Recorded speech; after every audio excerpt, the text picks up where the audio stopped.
సమయం అర్ధరాత్రి 2 గంటలు. మొత్తం చీకటి. ఆ చీకట్లో పెద్ద పెద్ద కళ్ళు వేసుకుని చెట్టుపై కూర్చున్న గుడ్లగూబ నది దాటుతున్న వ్యక్తి వైపు చూస్తోంది. రమణ ఆంధ్ర మరియు తెలంగాణ ప్రాంత సరిహద్దుల్లో ఉన్న కృష్ణా నదిని దాటుతున్నాడు.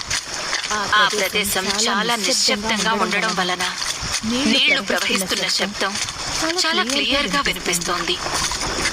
రమణ నదిని దాటుతున్నప్పుడు తన శ్వాస అతనికే బాగా తెలుస్తోంది. ఆకాశంలో నల్లటి మేఘాలు కమ్ముకుని ఉన్నాయి. వాటిని చూస్తుంటే ఏ క్షణంలోనైనా భారీగా వర్షం కురిసే అవకాశం ఉందనిపిస్తుంది.